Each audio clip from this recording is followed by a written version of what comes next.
the minute you clear some off, the next lot appears. So hopefully that's not circling it, but I can't see from here, so never mind. Okay, so my idea is that a lot of people who come to me for mentoring, one of the things they're looking for is accountability. And I always feel very reluctant to provide that, although many coaches are quite happy to do that. Because I think that if you're going to start a business or set up in business online, then you need to be able to be accountable to yourself. Because as Gary Vaynerchuk says, nobody cares. And so what I thought I'd do is share my accountability practices, which I've been doing in my newsletter recently, and they have been the most popular bits of my newsletter. So I thought I'd run you through the process today, give you the chance to absorb it. And if you'd like to join in the fun, then come on over to my private group, A Better Entrepreneur, and join the group. And then after a while, I'll go live inside the group and you can share your sort of process as well. So let's give you the process first. It's really simple. It's an old boss of mine gave this to me, and he was incredibly successful as an entrepreneur. He trained as a journalist. His name was Bennie Gray, and he went on to buy Alfies Antiques in London. Now, anyone who's been up the Edgware Road, on the right hand side, you'll know there's a great big antiques place there, and that's Benny's. And then he went on and bought Gray's Antiques just off South Molton Street, which is where I worked for him. And he had Canalot production studios, which were funny enough, was where my husband used to work. But when I worked for Benny, Irving wasn't working there anymore. And then he's also got the Big Peg in Birmingham. He's got Custard Factory in Birmingham. He's got Ardanaseig Hotel in Scotland. And what he used to specialise in was taking old warehouses and turning them into creative spaces for people. And you can bet your backside that he had some system of keeping himself accountable for moving his business forward. And this is how he taught me to do it. He only used to turn up once or twice a week. And he always let me know when he was coming. So it wasn't like he was checking up on you. But if you went home on a Friday night without sending him a short email saying what's worked, what hasn't, and what's changing, then woe betide you. He wasn't happy at all. So I've kept that habit the rest of my life, really. So let's run through my week, and it'll give you a bit of an idea. And I do it in my journal every week, and then I turn it into my newsletter, and now I'm going to make it into a video on Facebook, live on Facebook, because I've got to cut through that algorithm somehow. And then I'm also going to be uploading it to my YouTube channel. So it's in the way I teach in magnetic content, the Magnetic Content Challenge. I like to leverage things. I like to having the idea is the hardest thing. Doing the bit of work is the hardest thing. So then when you've done all that, why not leverage it as much as you possibly can? So that's what I'm going to be doing with this. So let's run through it. So what worked last week? Well, last week was the final week of me doing social media marketing for a friend, and it was entirely on a voluntary basis. And he was running for election as an MP. And it was a great project because he was very willing to talk to camera, and every time I gave him a topic, he would just literally turn his camera on and he would talk about what I wanted him to talk about. And then the biggest challenge he had, funnily enough, was not coming up with the ideas, it was uploading, because rural broadband is a real problem. But he would go down to the local hotel, sit and have a coffee or a beer, and he would upload from there. And then I would take it from the Drive folder and I would turn it into a YouTube video. Sometimes needed editing, sometimes not so much. I would turn it into I would chop it up and put it on TikTok, but I'd caption it first. Then I'd also put it on his Facebook page. I'd put it on his Facebook profile, went on his Twitter account. So one little video that he produced, I think he did 32 in 28 days. So one of those might have been one I chopped up. Anyway, the point was that he was churning out the content, and some of his accounts were brand new. I want to give you some figures in a minute, but just to show you what you can achieve with daily, if not twice daily videos. So yeah, so that worked. Let's give you the numbers. Yeah, he went from a brand new empty YouTube channel to 9,071 organic views. That's quite astonishing, and 91 subscribers. Hard to get people to subscribe on YouTube. 3 of the videos went a bit viral, which was pretty exciting. So I've never seen the reach line go directly vertical before. So that's very cool. I'm learning more about YouTube all the time. And one of them, I thought they'd go viral and it wasn't going viral. And then I tweaked the thumbnail and the title and it did go viral then. So what I mean by saying viral, I mean is that YouTube started showing it to as a suggested video, and people started clicking through and watching a good percentage of the video. So then YouTube shows it to more people, and the more clicks you get and views you get, the more it's building an audience. Hi Anita, how are you doing?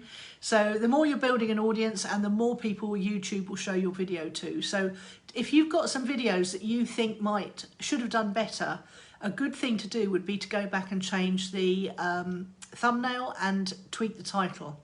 And I subscribe to something called vidIQ, which will give you title suggestions you may not have thought of.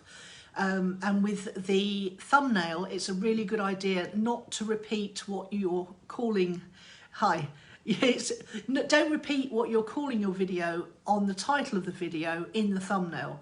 The thumbnail should be something quite intriguing. You're trying to get the click with the thumbnail, and then the actual title can be something that's more search engine option orientated. So for example, if it's a key phrase, or you can do it the other way around. You could do it that the title is intriguing and short, and the thumbnail says what the video is all about. So try it both ways. But the thing to do, remember, is that the title will show in the bottom left hand side of your thumbnail. So try not to put any text bottom left of your thumbnail, and then it won't superimpose text on text, which makes it harder to read. So, okay, so a 0 start in 28 days to 9,071 organic views. Yeah, some of the better videos were getting 3,000, 4,000 views, so that was pretty cool. So then the TikTok campaign, I mean, I've never used TikTok before. I took one look at it about, I don't know, 3 years ago, 4 years ago, and I thought that's highly addictive. I mustn't go anywhere near it. So I haven't really done much on TikTok at all, though I do have an account. But he started his TikTok account. And that's the other thing about working with this client. He was really good about setting everything up that I needed and then giving me the passwords and things. He wasn't, you know, some people get a little bit twitchy about sharing passwords and things, but as he said, you know, he's known me long enough to trust me, and he knows that any disgruntled clients would have ratted me out a long time before this. So TikTok, yeah, basically you can do up to 5 minutes on TikTok, and there's a really nice little app on your phone that you can feed any video into, and it will chop it up into 5-minute segments. And then I've got an app called Captions that I then upload each of the sections to, and it will caption your video. You can choose the style of the captions, you can choose the size of them, you can choose the colours of them. And it's absolutely crucial to caption your videos, especially the shorter ones. That's true for YouTube Shorts, that's true for Reels, that's true for TikTok videos, particularly TikTok, because lots of people watch TikTok with the sound turned off because they're on the bus or they're at work or whatever. So be aware of that. So TikTok went really, really well. He went from 0 to 1,021 followers in 28 days, which is amazing. And it went so well, the TikTok campaign, that he had people, young people, coming up to him in the street where he was out campaigning, really aiming at the older people with his campaign, but he had younger people coming up to him because they recognised him from TikTok, which was pretty cool. And he even had young people coming up to him who were going to be voting Labour, but saying to him what a good social media campaign he was running. So that was nice, good feedback for me. What else happened? He got over 2,152 likes, and again, as I say, 32 videos. Facebook page only grew by 30 odd followers. He had something like 1,450 followers on his Facebook page, and it didn't grow much in terms of followers over the 28 days, but the engagement was off the charts. He got so many, every time we uploaded a video, he got so many comments, likes, shares, and he really was able to interact with people really well on that. We're talking about a potential MP for anyone who comes in to the conversation late. I think going forwards, he didn't win. Now that's the what worked, what didn't, what's changing.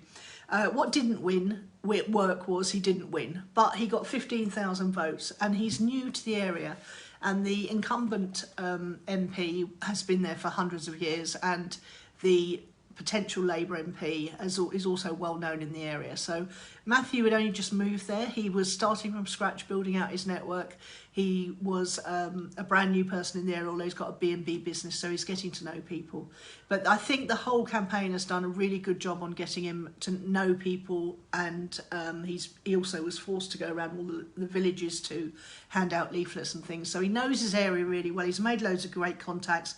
It's going to help his Airbnb, his B&B business. And I think he could just do going live now once a week on his Facebook page and just talk about the issues that he's concerned with locally. And because I think he's going to stand for a local council now, and that'll be good because he'll be building on the momentum that the election video did, the election campaign did. So then we could chop it up and share it on other platforms. So that'll be good. All right, so what else worked? I've been looking for a creative outlook, a creative video outlet. And although I really enjoy doing business stuff, I've been personally watching a lot of over 50 YouTubers. In fact, I found a YouTuber the other day, it was 102 years old. Can you believe it? So yeah, so she wasn't actually doing the tech stuff herself though. The oldest person I found doing the tech stuff herself and being an older YouTuber is in her 70s, and she's American, and I quite enjoy watching her. So I thought to myself, I really should go and start my Swagger and Soul channel up again. I started it when we were moving to Greece just after Steve died, and Sarah was coming with me, and we made a couple of videos on it, and then Sarah decided she didn't want to be on video anymore, so I sort of stopped it, and I swapped all my attentions over to making a vlog, video, e-zine kind of thing for the business. So I didn't do so much on the Swagger and Soul channel, but I thought I quite like to do it. I do follow quite a few over 50s. I find that they're often doing interesting things, and there's one chap, Sean James Cameron, I think his name is, who used to live in London, and he's just moved to a little cottage in Wales, and I'm not kidding, he will turn his camera on when he's doing the washing up and just talk to camera. It's fascinating. And I watch him, and he goes gardening, he goes down the allotment, and goes shopping around the town. And I mean, I sit there and I think, why am I watching this?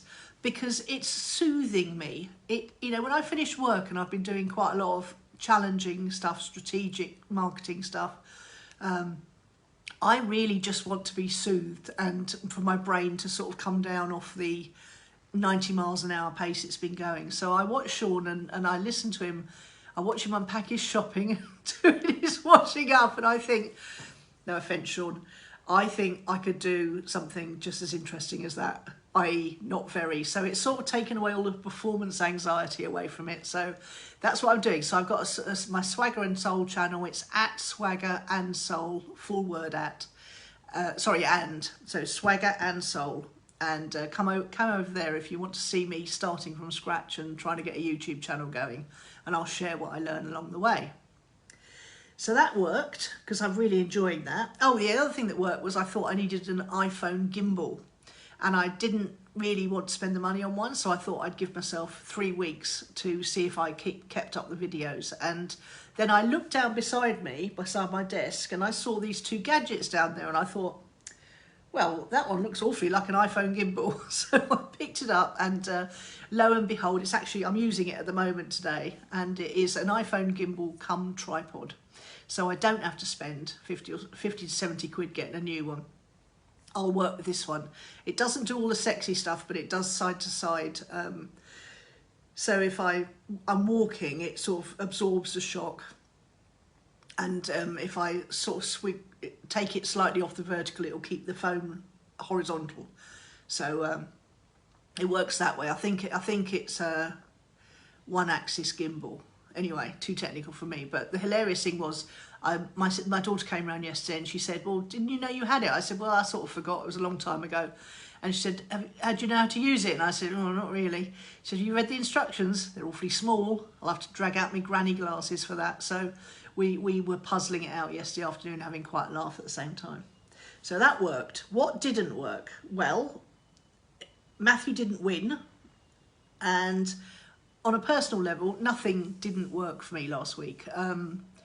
Website's all looking good. I mean, I really like the website. I've got my 2 products up there, Magnetic Content Challenge and my Better Entrepreneur Challenge.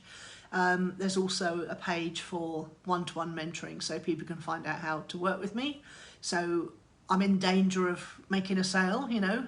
Some websites, you look at them and you think you're in no danger of making a sale whatsoever. Love doing website reviews, so if you want a website review, let me know. And what's changing?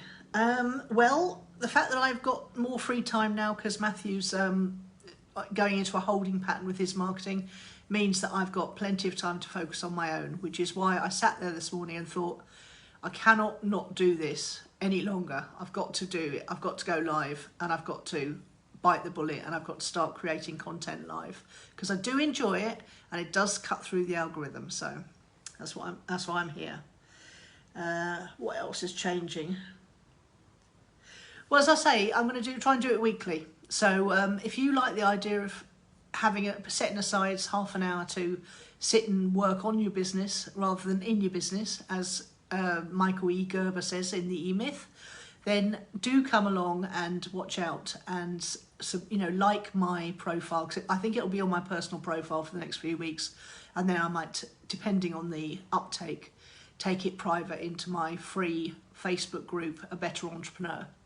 So do come and join that anyway, just in case, and then you won't miss out. And I'd like to say thank you very much to Anita, particularly, who's been there through the whole of this recording. I'll see you soon. Bye.